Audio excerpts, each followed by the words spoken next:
بسم الله الحمد لله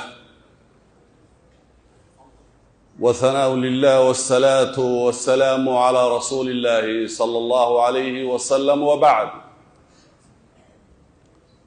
ما هذا وردن إلهي بإسكاله سبحانه وتعالى إن قد جيدد مسلمين إن ونسو كل ميي بيت كميدا بيوديسة إنك أكو قدنينا واجب كميدا واجباديدا diinta oo salaadii marka maghrib ilaaha samahad iska leh allana waxaynu weydiisanaynaa bi asmaa'ihi alhusna wa sifaatihi alula inuu inagu hagaajiyo sida uu ka raalida yahay fi dunya wal aakhirah inagana fogeeyo wax kasta oo cadhadiisa soo jiidaya ugu horeyn cid kasta oo kelimadeydani gaadho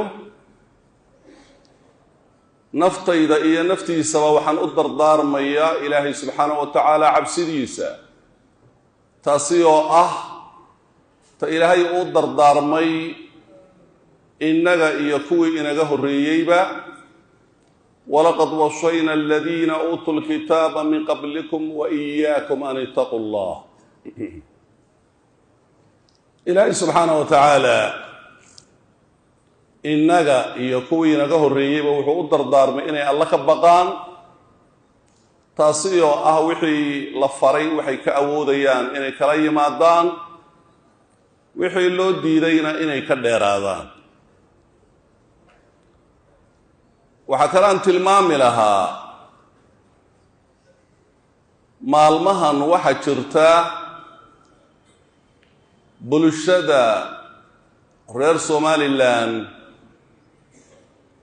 bishaaro u soo korodhay oo arrin ay muddo dheer doonayeen wax ka mid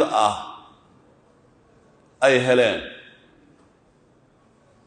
taasi oo aad moodo bulshadu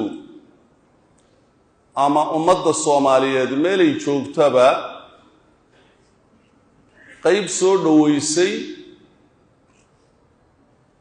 qayb markaa si adag uga jawaabtay iyo qayb ka gaabsatay intaba inay leeyihiin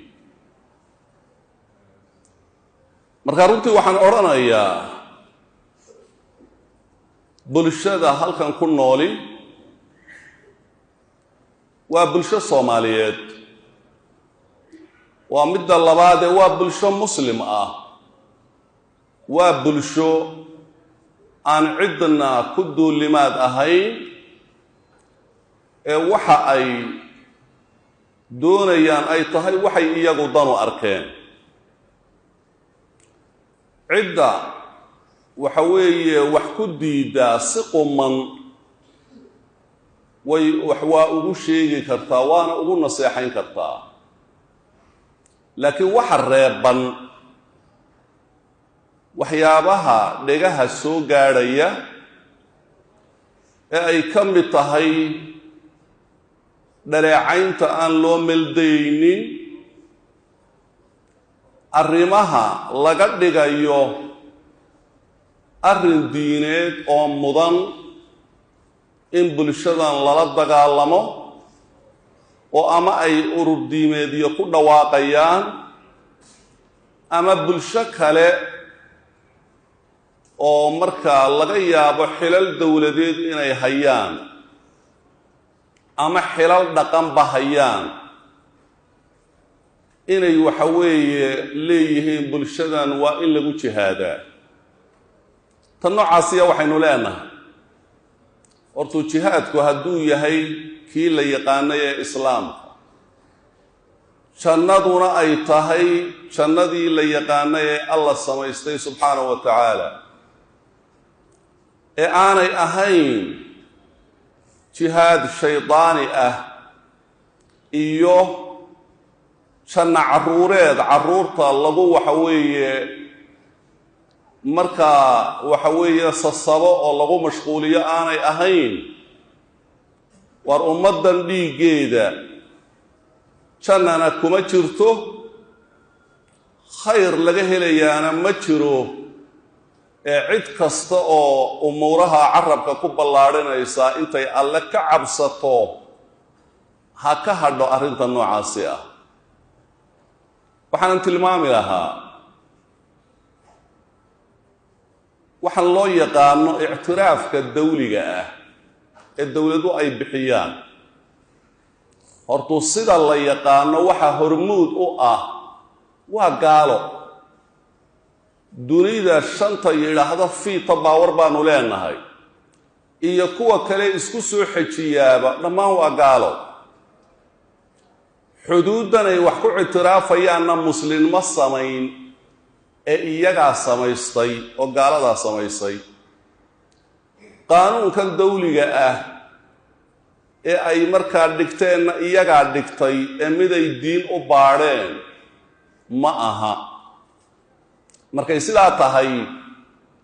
sax ma aha arrin diinta meel ka waafaqayana ma aha in la yidhaahdo ictiraafka yahuudi bixisaana waa xaaraam ka waxa weeye duwalka kale kufrigu bixiyaanna waa hagaagsan yahay oo waa fiican yahay arrin meelle maaha islaamku sidiisaba dowladnimada saddex weji buu sida badan ku dhisaa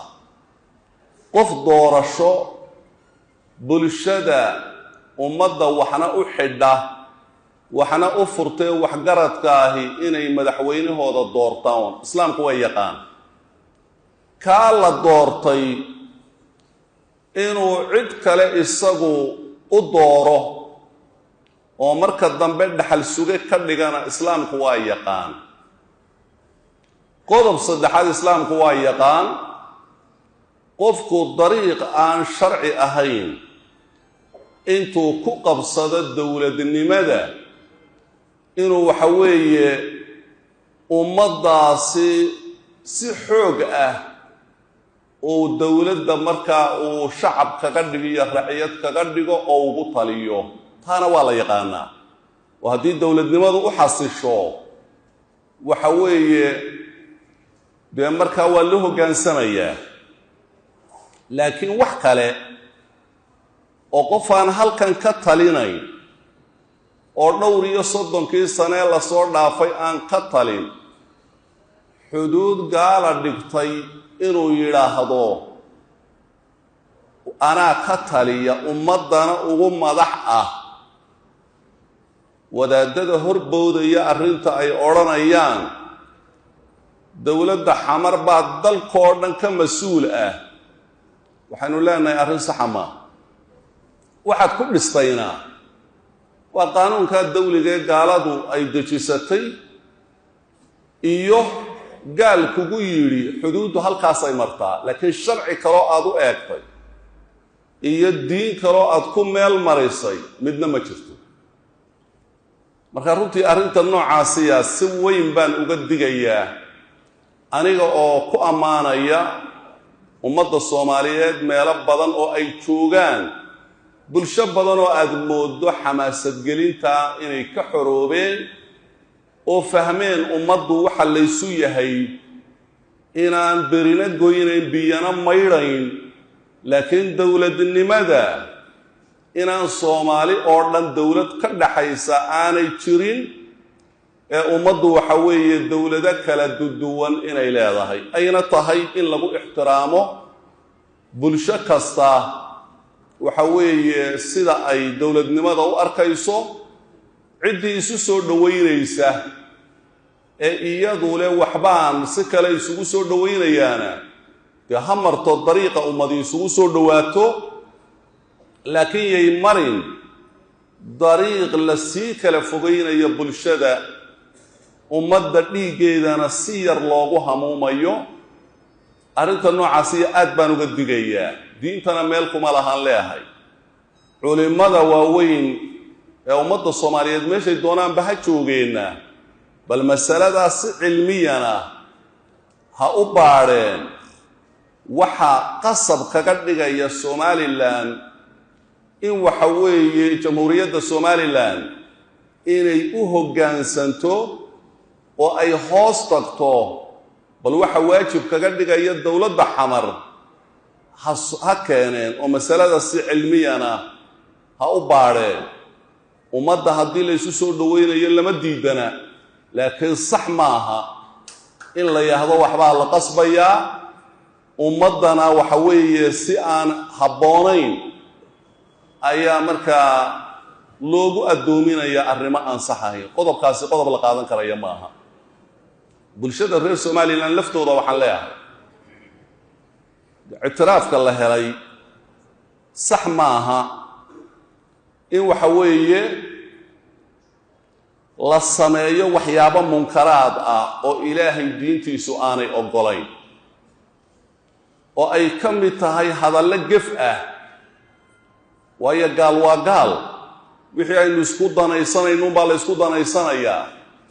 laakiin inaad waaweynayso kor u qaado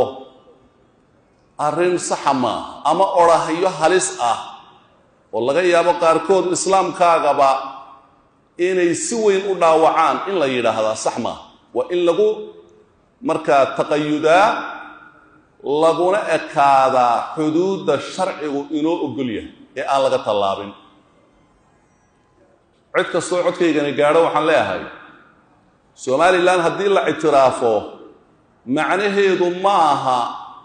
in Falastiin dhibaato ku dhacaysa ma haddii la ictiraafi waayana macnaheedu ma aha in Falastiin soo kacayso Falastiin wax kale u baahan tahay uma baahna xamaasad maran oo aan waxba loogu qabanayn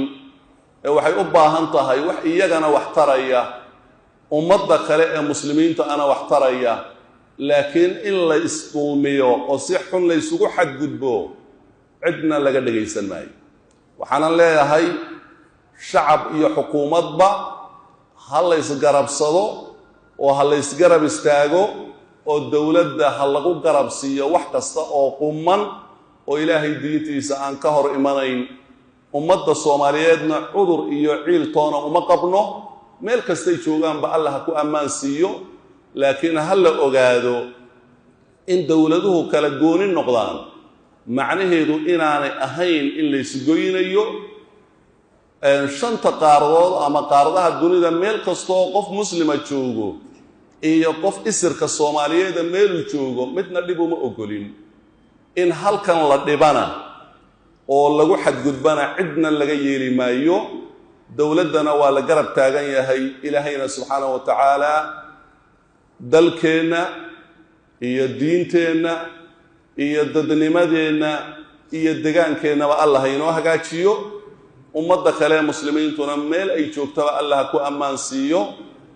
islaamkana kor Allah u qaado